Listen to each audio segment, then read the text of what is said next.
Welcome to the entire plot of Assassin's Blade Part 4. We're going to be covering the very last short story and finishing Assassin's Blade today. Two things you need to know before you get started. If you're watching this on YouTube, hi, welcome. But did you know this is now also a video podcast on Spotify? I will have that link down below if it's more convenient for you to watch this on Spotify rather than YouTube. I am a firm believer that you should not read Assassin's Blade first, but I will constantly be referring to Throne of Glass, Crown of Midnight, and Heir of Fire in this plot breakdown. So if you have not read all three of these books yet, turn back now. Instead of chapter 1, we're going to be starting with chapter after. And Selena is on her way to Endovir, and as you know, this is a slave camp where Dorian and Kale find her in chapter 1 of Throne of Glass. But if you're like, wait, I thought that's how this book ends, you're correct. We're gonna jump to 11 days earlier in chapter 1. Also, when I reread this for like the fourth time, it never occurred to me that all this stuff happens in 11 days, and that just makes it all crazier to me. So Selena is sitting in the rafters of the theater, basically hiding and just enjoying the music and all of that. But she's mostly hiding, one, from Arobynn, Hommel, and Lysandra, but second of all, she now has no money. Her and Sam are on their own, and they're struggling, so she can't exactly afford box seats like she used to. It has been a month since they left the Assassin's Keep, so there's been a 1-month break since the last short story and this one. And although our girl likes nice things and she likes having money, she doesn't regret it one bit. And I think that's what's really important. After the show, Selena heads back to the apartment where she sees a note from Sam. He is not there. He says he'll be back later that night and not to stay up. But Selena is ticked off because she knows exactly where she is, and she decides she will not be waiting up for him, but she is going to go show up. And she's going to show up at the vaults. Now, the vaults, how to describe the vaults? It's like an underground tavern, and it's also where cage fighting happens, and a lot of other illegal things that people are willing to pay a lot for. So the people who own the vaults are like swimming in gold coin, if you will, but it's quite literally where the worst of the worst go. And Sam has been going there, and in order to make them money, he's been entering into the cage fighting tournaments. Because he's like a trained assassin, he's doing really, really well, but you never know who you're going into the rink against. And so that's Selena's whole thing. We learn that they have been fighting about this for a long, long time. Selena does not want Sam fighting in the pits because people die in the pits all the time. So she gets there. He's fighting in the pits, and he's a little worse for wear, if you will, but he's still winning. And she looks at him and she says, "You get out of this pit right now, or I'm gonna hop in there and be the next person you fight." And Sam gets out because although he was always Arobynn's second best assassin, Selena was the first. And although we never see them actually fight it out, they make it very, very clear that both Sam and Selena know that if they were to fight, Selena would win in seconds. So he does decide to hop out of the pit, and they go to the back alley outside of the vaults, and that's where the real fighting begins because these people are going at each other. They've been fighting about this for the past month, basically. Sam thinks because they're not getting any jobs, this is the best way to get money using their skill sets because they don't exactly have a resume of like other skills. They've been trained to kill, and that's about it. But Selena just keeps saying, like, no, we'll figure something out. We'll get a good job. And he just says, we won't get a job so long as we're in a rifthold. Because Arobynn, they still kind of work for him, but more as contractors than actual in-house employees. Does that make sense? Intentionally not sending them anything. It's just Arobynn a way of flexing his power because he likes to do that, like, a lot. Sam is basically like, I think we should move away, and Selena's like, absolutely not. She won't exactly articulate why, and that is a big part of this short story. It's not just a mystery to us, it's also a mystery to Selena. She just knows that she doesn't want to leave Rifthold, even though she's not exactly sure why. She can't really articulate it. He's begging and begging and begging her, and this is not the first time they've had this conversation either. This is something Sam has wanted for a while, and Selena just says, you know what, I'll consider it, but there's no way that we can just leave because we're technically still in Arobynn's employ. So she kind of stalls him by saying, let me talk to Arobynn and see if I can get like our contracts undone and then we can look into it. And then in what might seem like a really small detail, it's a big detail in this short story. She chews him out because he smells like lavender, and she has this really fancy lavender soap. Because they don't have a lot of money now, she's holding her nicer things closer to her chest, and she's just like, don't use my fancy lavender soap. Like, use your own soap. Use the cheap stuff. Chapter 2. It's the next day. Sam and Selena are headed to the Assassin's Keep to ask Arobynn if they can leave his employ when they're met by Wesley. Remember, this is Arobynn's bodyguard. I need a picture for Wesley because he comes up a couple times here and there throughout the series. He's not like a big character by any means, so there's not like any fan art out there of him. But I feel like when I think of Wesley, I think of like a Peeta Mellark. Like, he's big, brawny, and strong, but he's like got a really sweet heart, I guess. So we're just gonna have Peeta Mellark up here, and this is who I want you to picture for Wesley, okay? I'm not thinking about any of his actual physical attributes as they're described. Honestly, I don't remember what they are, but all you need to know is who Wesley is at his core. It's this guy, okay? So they walk into Arobynn's office where Selena tells them that they're officially leaving the guild and they're leaving Rifthold. And Arobynn pulls another annoying power move where he grants them permission to move away, but he refuses to grant them permission to leave the guild. This way he can still kind of block them from getting jobs and they don't become competitors, which makes sense, but he also sucks for doing it. Then he decides that if they really want to leave the guild, it would cost them, and he gives them a price. Arobynn is way too well connected, and apparently he knows the people at the banks because he lists the exact price that both Selena and Sam have in their bank accounts combined. Selena sees this for what it is and realizes that Arobynn doesn't expect them to take the deal, so she says, yeah, we'll do it, and then they walk out. Sam is really upset. He's like, you should not have accepted that. We do not have that money. Like, money where? Do you have more money I don't know of?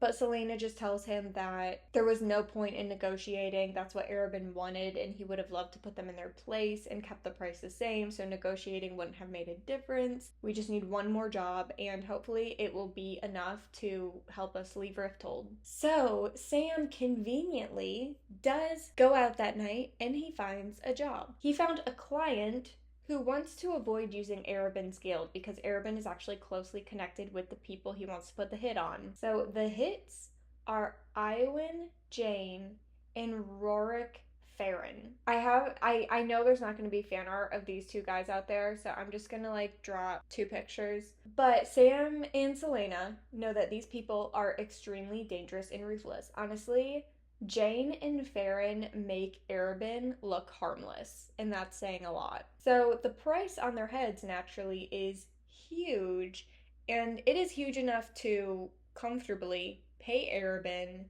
move, and get totally settled in wherever they go. So it's quite the price. But it's also going to be probably one of the hardest missions they have ever done in their lives. Chapter 3, the next morning, Selena tells Sam that she thinks they should take the job. So remember from earlier in this book, Selena never takes a job right away. She lets it kind of like sit with her gut, if you will.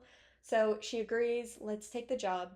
They decide they'll take out Faren first and then Jane, because Faren is actually Jane's second. So Jane is the biggest crime lord in Rifthold, and Faren is this expert in torture. He's also known as one of the most twisted men in the Empire. So they spend the day scouting out and planning their hit.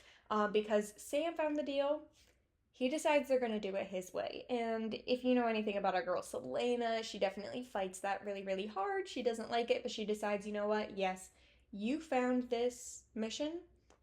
You lead on it. And I will just follow suit however you need me to. Then Sam says he wants to take out Faren himself, and then she's just going to help him take out Jane. Selena hates this, but she does agree because, you know, his deal, his plan. But also Sam explains, like, because he is an expert in torture, he would not be able to live with himself if Selena was caught by him, and she like understands this to an extent. She doesn't like it, but she understands. Selena also finds herself, like, while they're planning for this mission, she does like miss kind of all the perks that came with being Arabynn's top assassin at the Assassin's Guild, because like we said, she likes fine things, she likes nice things, but she decides that for Sam, it was all worth it. And that's really sweet. So after a day of scouting, Sam, I don't remember what Sam's doing, but Sam goes to do something else. And Selena starts to head back to the apartment. Sure enough, the door is like ajar. And she walks in, and who else is sitting in the living room of her apartment than Arobynn Hommel. Chapter 4, she is not surprised at all that Arobynn found out where she lived. He is way too resourceful for that. For goodness sakes, he found out to the exact copper how much was in her bank account. So she makes him some tea, and it's not so much out of politeness as to she needs a second to like gather herself because she's very flustered by this unexpected visit. And then he says, "Why would you be stupid enough to take on Jane and Faren?" True. Then has the audacity to ask if she even trusts Sam. Then has the audacity to ask if she even trusts Sam, because after all, she hasn't told him who she really is. Step back. We just learned something really big here. Guys, this is your last warning. If you have not read the first 3 books in the series, leave now. Are you gone? Last warning. Goodbye. Arobynn knows that Selena is Aelin Galathynius. This is not something we have known in the past. Like, we know he rescued her, he knew she was from Tyrson, and obviously you could have speculated that, but this is the first time in the books that it is confirmed that Arobynn knows that she is Aelin Galathynius. So now you know why he kind of treated her more like a prized possession than an actual human being. I mean, he's a trashy person, and that's part of why he did it, but also why she is like his treasure is because of how powerful she is, not just as an assassin, but as a political figure. And somehow he knows that she hasn't told Sam yet, and she hasn't. Selena decides that it's none of Arobynn's business who she shares her secret with and when, and just as she's walking to her room and dismisses him to leave her apartment, Arobynn, listen, this threw me the first time I read it, but Arobynn then confesses his love for Selena. Thankfully now Selena can finally see through Arobynn's manipulations, because in the past she did kind of let him like smooth talk her out of all of his bad decisions, but this time she's like, no, you're just a bad person. And I don't feel honored by the fact that you did all these horrible things out of love for me. If you loved me, you wouldn't have actually done horrible things. So that's huge. Big growth on our girl Selena's part, so love that for her. And then Arobynn finally does leave. Selena, you know, she's thinking about this love confession because if you think about it, she's grown up since she was 8 years old, so for half of her life with this man, she has always wondered, like, does he see me like a daughter? Does he see me like a sister? Or does he see me like a potential lover? And now she knows for a fact which one it is. And she even admits, like, if she had known that sooner, it probably would have changed things, but now that she actually sees him for what he is, she'll never go back. So, love that for her. Anyways, this is a short chapter, but I feel like it holds so much significance. And mind you, all of that is going to be really important for Queen of Shadows. So, like, remember her and Arobynn's dynamic. Because I'll also remind you that at the end of Heir of Fire, she plans to go back to try to get her amulet from Arobynn. So they're gonna have quite the reunion after what we talk about today. Selena makes the slightly less mature decision to not tell Sam that Arobynn was there, but she also thinks it's for the best because she doesn't want Sam to be distracted before making probably the biggest hit of his life as an assassin.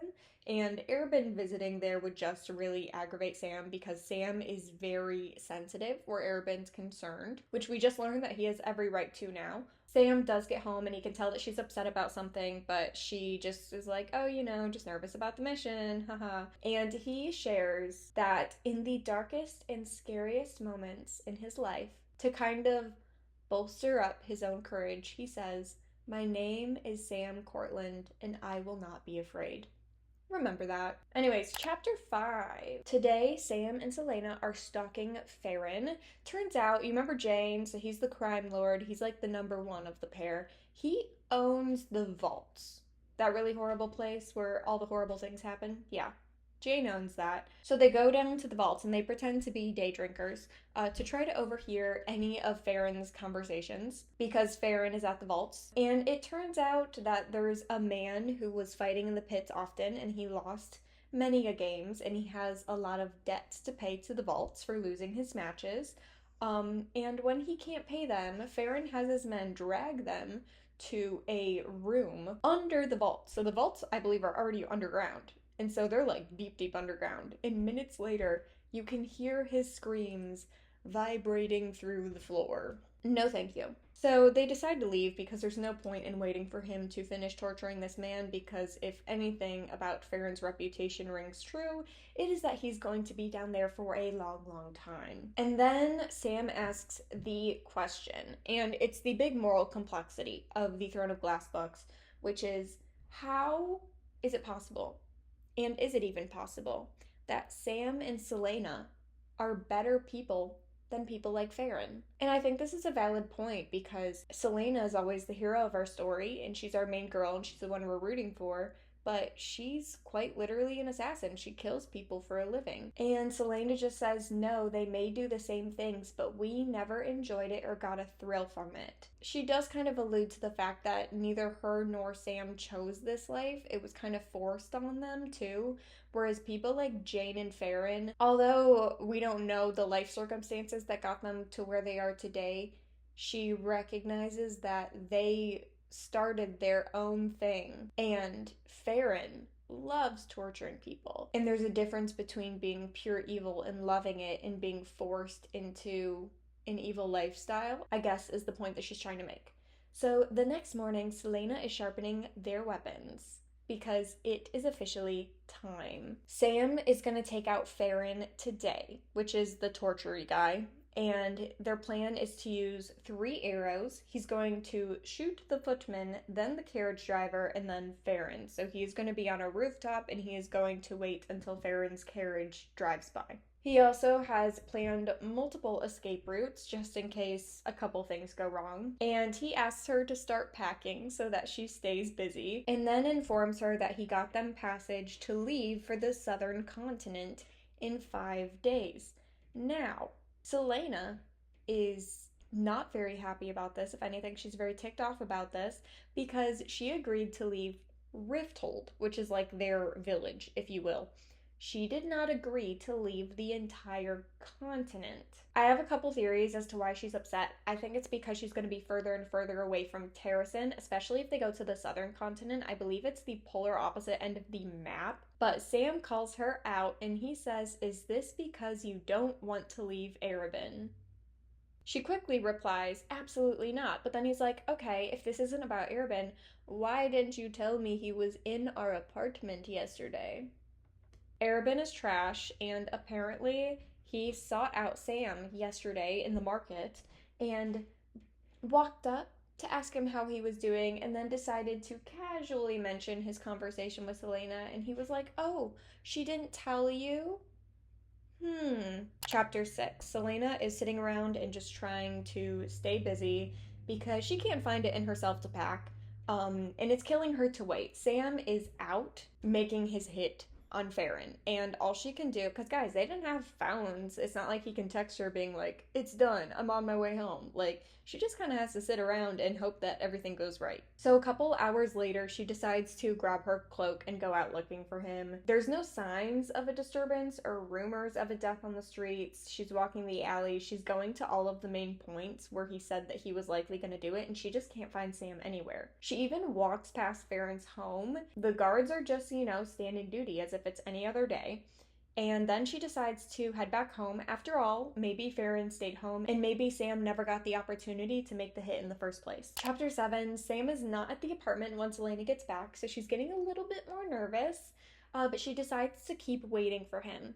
She's sitting on the couch and eventually she wakes up. She accidentally had fallen asleep because she was so exhausted from getting all worked up. And she spends the next morning looking everywhere for him but cannot find him. Once noon rolls around, she decides to head back to the apartment again and she finds the door ajar. So she's like super excited. Sam came back when she wasn't there, but when she runs in, it's Arobynn Hamel and he just tells her, "I'm sorry." Chapter 8, Arobynn tells Celaena that Sam is dead. Faren and his man thought Sam still worked for Arobynn, so they dumped his body at the Assassin's Keep. And all she can say is that she wants to see the body, but Arobynn basically just says, well, you have to remember he was making a hit on Faren.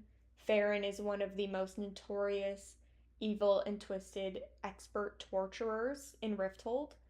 And trust me when I tell you, you do not want to see what's left of his body. She goes all the way to the Assassin's Keep anyways, and she's not letting down, so Arobynn does decide to let her see the body. And I'm not going to get into the details of what happened, first of all, because I don't want to get demonetized, but second of all, just because it's just really hard to say, and I don't want to ruin your day, but it's really heartbreaking. There's also a lot of fan art out there that I think, makes it less gory looking, but I also am afraid to put that up here and get in trouble for gore. Let's just say it's not good. And she's crying over his body, and the part that I don't know why this is what broke me, but she is sobbing by his body, trying to accept the fact that this is real and this has happened, when she smells his cheap soap and all she can think about is how she was too selfish to let him use her lavender soap. Chapter 9, Celaena wakes up the next day at the Assassin's Keep. Apparently she had kind of cried until she passed out, and so Arobynn had brought her up to her old room, and she decides to stay in there and just kind of play everything over in her head, like what could have possibly gone wrong with this mission. And then she hears some voices in the hall, and she goes to step outside and see who's out there and what they're talking about, when she realizes that she's been locked in. She decides anyways to listen to what's being said in the hallway, and she overhears some of the other assassins from the guild saying that it was an insult for them to drop Sam's body at the keep that way, and that they're organizing an attack on Jane and Faren tonight. You would think that Celaena would be happy about this, but she just lost her first love and the love of her life. So she decides that she is going to be the one to kill both Jane and Faren. So she climbs out the window and she makes her way to Jane and Faren's house. What could possibly go wrong? Halfway there, she runs into Wesley. Remember, this is our Peeta Mellark-esque bodyguard to Arobynn. He stops her and he says, "Celaena, use your head and think." He begs her to think this through, but she knocks him out and continues on her journey to Faren. But even as she does have this moment where she stops to think, and she was like, Wesley? Why would Wesley not want me to do this? Like, it kind of occurs to her, but she also has like this kind of tunnel vision, blinding female rage going on right now, and she's a one-track mind for sure. So she climbs onto the rooftops, and she decides she's going to be running, jumping, and crashing through the second floor window into Faren's home and just go sicko mode on all of them. Chapter 10, Celaena does just that. She dives right through the window into a room full of people in a meeting, two of which are Jane and Faren. And she starts dropping bodies like they're hot. She is hacking her way through this room, desperately trying to get to Jane and Faren. The craziest part in all this is that she actually gets to Jane and kills Jane. The biggest crime lord in Rifthold is dead.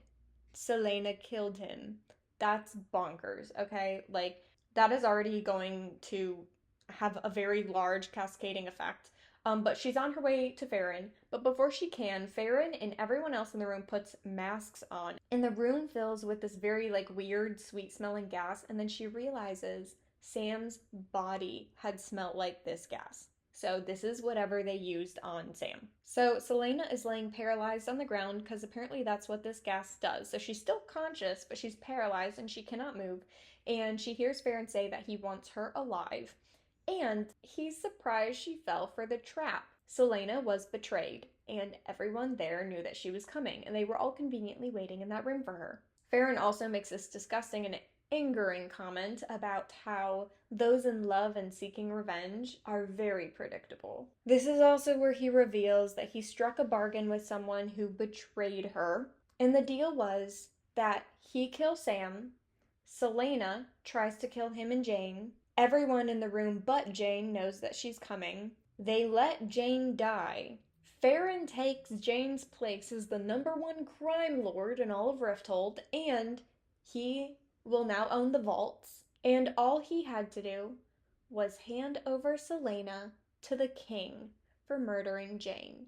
Because apparently, not surprisingly at all, our king of Adarlan, the horrible, horrible man that he is good friends with Jane. So if that doesn't explain the corruption of this kingdom and why everything is so horrible in Rifthold, the king is like best friends with the crime lord, so that's a great combination. This is also where Celaena was like, I should have listened to my gut feeling when I realized something was off when Wesley was trying to keep me from doing this. Faren, however, is upset because as part of the deal, he was not allowed to actually hurt Celaena, but he says that certain injuries could be explained by his guards in her fighting when she first entered the room, so he does beat her up a little bit until she gets knocked unconscious. Chapter 11, hours have passed, and she has actually regained some movement in like her fingers and toes, so the paralysis gas is wearing off.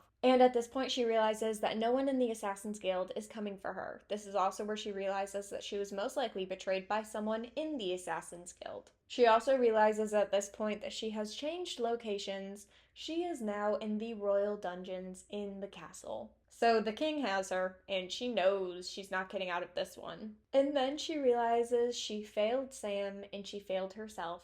So now all there is left to do is accept her fate. Chapter 12. It's a few days later, and it is officially time for her royal trial. And it's actually going to be private because the king doesn't want her age to get out to the people of Adarlan. Because the king is thrilled that she's caught, but he doesn't want everyone to know that he's been struggling to catch a teenage girl for the last couple years. So they're in this private royal trial, and the king is listing off all of his grievances with her and all the things that she's going to be sentenced for. Sorry, my legal jargon isn't that great. I went to school for journalism. But he's especially excited because she's just accepting everything. Like, she's not pleading innocent to anything. She's not necessarily pleading guilty, but they tell her that if she doesn't plead innocent, she is pleading guilty, and she just stays silent throughout the whole trial. So she is, like, pleading guilty to everything. And then he asks her for her last request. And she says, whatever you do, just make it quick. She's ready. She's ready. She's done with life. The king smiles. And instead of delivering her sentence of execution, which is what everyone was expecting, she is shocked when the king says that her sentence is to serve the rest of her life in Endovir, which obviously we knew because of the first book. But Celaena is shocked by this, and to her, this is worse than death. Like, she would rather be executed right here and now. Now, this is the insane part. They load her up in a wagon to be transported to Endovir immediately, when we jump to none other than Arobynn Hommel's POV. He is standing on the rooftops near the castle with none other than Faren, the new crime lord of Rifthold. They're watching Celaena be pulled in a wagon away from the castle to Endovir, and they're both shocked that she wasn't executed. Faren then asks if Arobynn will be going forward with his rescue mission to get Celaena, but Arobynn says, no, I've changed my mind. They have been working together. Arobynn put a fake hit on Jane and Faren, knowing that Sam and Celaena were desperate for money, and it was all a setup. Faren and Arobynn were teaming up to get Jane killed and get Celaena caught and get Sam dead. And for his reasoning, Arobynn says, I don't like sharing my belongings. I hate this man. I hate this man with a passion. He legitimately feels entitled to Celaena. Like, he owns her. He loves the idea of owning a Fae princess who has the potential to flip the world on its head. He loves that. He's obsessed with it. He is obsessed with her to the point where he could not handle the fact that there was someone else in her life that she had started to care for other than him. I hate it. Chapter after, again, Selena has been riding in this wagon for 2 weeks on their way to Endovir, but one day, in the path, there is a very large white stag. Now, the white stag is like the stag of Terrasen. It's a very big deal, and it symbolizes the Lord of the North.